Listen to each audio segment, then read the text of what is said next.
সত্যি মন্দিরের সৌন্দর্য এত সুন্দর, এক নজরে আমাদের মন সবার কেড়ে নেয়। তো চলো এই মন্দিরে আমরা কিভাবে গিয়েছি সেটাই আজকের এই ভিডিওতে। আশা করি তোমরা কোনো স্কিপ করবে না, ভিডিওটা প্রথম থেকে শেষ পর্যন্ত দেখবে, তোমাদের ভালো লাগবে। মন্দিরে আমরা গিয়েছি, অনেক দিক দিয়ে যাওয়া যায়।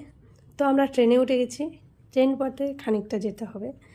তো ট্রেনে যেতে যেতে বাইরের যে প্রাকৃতিক সৌন্দর্য সেটাও উপলব্ধি করছি। আমার তো নীল আকাশ খুবই ভালো লাগে। খানিকটা ট্রেনে, খানিকটা বাসে আর খানিকটা অটোতে জার্নি করে আমরা মন্দিরে পৌঁছাবো। তো এখন আমরা মন্দিরের পুরো কাছাকাছি চলে এসেছি, এখন অটোয় আছি। তো অটোর মধ্যে থেকে এই মন্দিরের চূড়াটা দেখা যাচ্ছে। তো দেখতে পাচ্ছ বন্ধুরা, আমরা পুরো একদম মন্দিরের সামনে চলে এসেছি। আর মন্দিরের নামটা তোমরা একটু ভালো মতনই দেখতে পাচ্ছ। আমি কিন্তু মন্দিরের নামটা শেষে বলবো, তোমরা যারা যারা মন্দিরের নামটা দেখতে পেয়েছো অবশ্যই কিন্তু কমেন্টে জানাবে।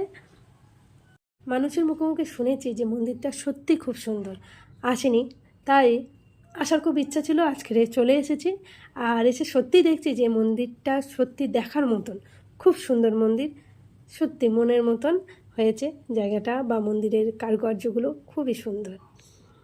দুঃখের মধ্যে আমরা এটাই যে আমরা জানতাম না যে মন্দির 12:30টার মধ্যে বন্ধ হয়ে যায় আর সবাইকে গেটের বাইরে বার করে দেয়, কাউকেই ভেতরে থাকতে দেয় না, পুরো মন্দিরের এরিয়া থেকে বাইরে বার করে দেয়। তো আমরা চলে এসেছিলাম একদম শেষের দিকে, তাড়াতাড়ি করে আমরা যতটা সম্ভব আমরা গিয়ে আগে মন্দিরে দর্শন করার জন্য ঢুকে গেলাম।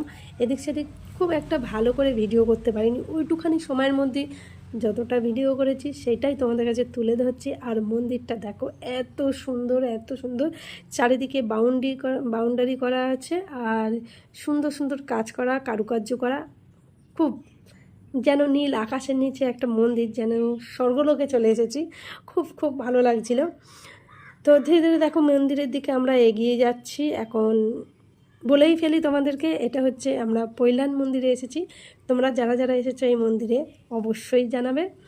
মন্দিরটা এত সুন্দর কি বলবো। তো মন্দিরের ভেতর থেকে আমরা পুজো দিয়ে বাইরে বেরিয়ে এসেছি। মন্দিরের ভেতরে কিন্তু ফোন ক্যামেরা নিয়ে যাওয়া বা ফটো করা বা ভিডিও করা কোনো কিছুই অ্যালাউ নেই মন্দিরের ভেতরে। বাইরেটা তুমি করতে পারো, কিন্তু ভেতরে সিসিটিভি ক্যামেরা আছে, করা যায় না। মন্দির থেকে পুজো দিয়ে বেরিয়ে বাইরে যতটা পেরেছি একটু ঘুরে ফিরে তোমাদের দেখানোর চেষ্টা করছি, যেহেতু আমাদের হাতে বেশি সময় ছিল না। আর তারপরে আমরা বাড়ি থেকে কিছু খেয়েও যাইনি, ক্যান্টিনে খাবো বলে দাঁড়িয়ে আছি।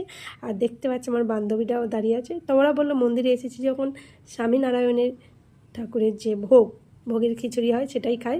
তো ভোগের খিচুড়ি 50 টাকা দিলেই পাওয়া যায়। খিচুড়িটা হয়েছিল দারুণ, খিচুড়িটা এত সুন্দর, আমি তো দেখো গপ্পা